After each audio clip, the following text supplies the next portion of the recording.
আসসালামু আলাইকুম এভরিওয়ান। আজকের ভিডিওতে আমি শেয়ার করব একটা উইন্টার স্পেশাল লোশন। যেহেতু এখন শীতকাল, আমাদের স্কিনের কিন্তু ময়েশ্চার কমে যায়। এ সময় আমাদের স্কিন ড্রাই এবং ইচিংয়ের প্রবলেম দেখা দেয়। দেখা যায় কি আমরা লোশন ব্যবহার করছি, কয়েক ঘন্টা পরেই কিন্তু আমাদের স্কিন ড্রাই দেখাচ্ছে, ফ্যাকাশে হয়ে যাচ্ছে এবং ইচিংয়ের প্রবলেম হচ্ছে। তো আমাদের আশেপাশে থাকা কিছু উপকরণ যদি আমরা লোশনের সাথে মিক্স করে নিতে পারি, তাহলে কিন্তু একটা স্পেশাল লোশন হয়ে যায়। তো চলুন ভিডিওটা শেয়ার করছি। এই রেমেডিটা তৈরি করতে আমাদের প্রথমে লাগবে একটা বল। এরপর এখানে অ্যাড করে দিব আমি 4 টিস্পুন লোশন। আপনারা যে লোশন ব্যবহার করেন, যে কোনো লোশন আপনারা এখানে ইউজ করতে পারবেন। আমি যেটা ইউজ করছি সেটা এখান থেকে আমি নিয়ে নিচ্ছি 4 টিস্পুন। আপনারা দেখতে পাচ্ছেন আমি কতটুকু নিয়েছি। তো আমি 4 টিস্পুন এখানে দিয়ে দিব।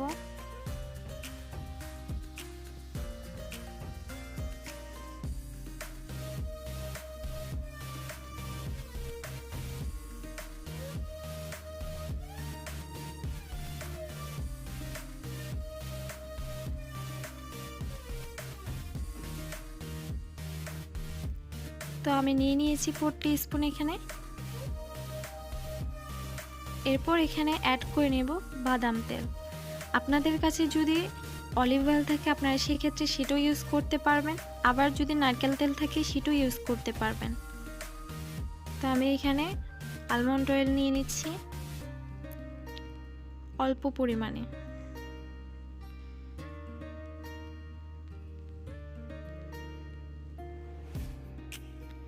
এরপর এটাকে ভালোভাবে এখানে মিশিয়ে নেব, যাতে করে অয়েল দিয়েছি এটা যাতে না বোঝা যায়।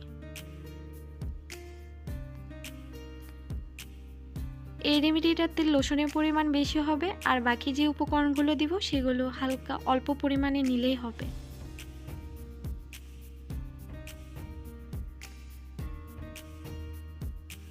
তো আমি তেলের সাথে এটাকে ভালোভাবে মিশিয়ে নিয়েছি। এখন এখানে অ্যাড করে দিব গ্লিসারিন। আমি মেরিলটা নিয়েছি, আপনাদের কাছে যেটা থাকে আপনারা সেটা ইউজ করতে পারবেন। তো আমি অল্প পরিমাণে এখানে গ্লিসারিন ইউজ করছি।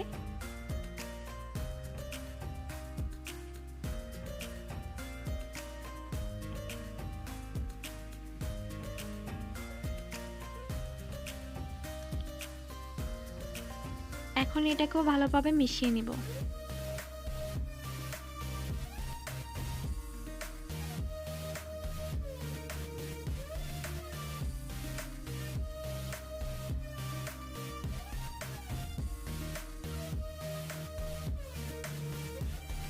তো আমার মিশিয়ে নেওয়া শেষ। আপনারা চাইলে এখানে ভিটামিন ই ক্যাপসুলটাও দিতে পারেন, তাহলে কিন্তু আরও ভালো হয়। আমি যেহেতু এখানে আলমন্ড অয়েল নিয়েছি তাই এখানে আমি আর ইউজ করলাম না। এরপর এরকম ছোট একটা কৌটাতে পুরোটা নিয়ে নিচ্ছি।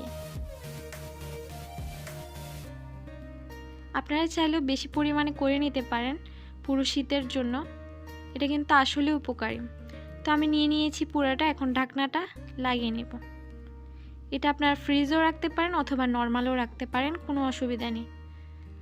তো হয়ে গেল আমাদের উইন্টার স্পেশাল লোশন। আশা করছি ভালো লাগবে, আর ভালো লাগলে লাইক, কমেন্টস এবং সাবস্ক্রাইব করবেন। আল্লাহ হাফেজ। আসসালামু আলাইকুম।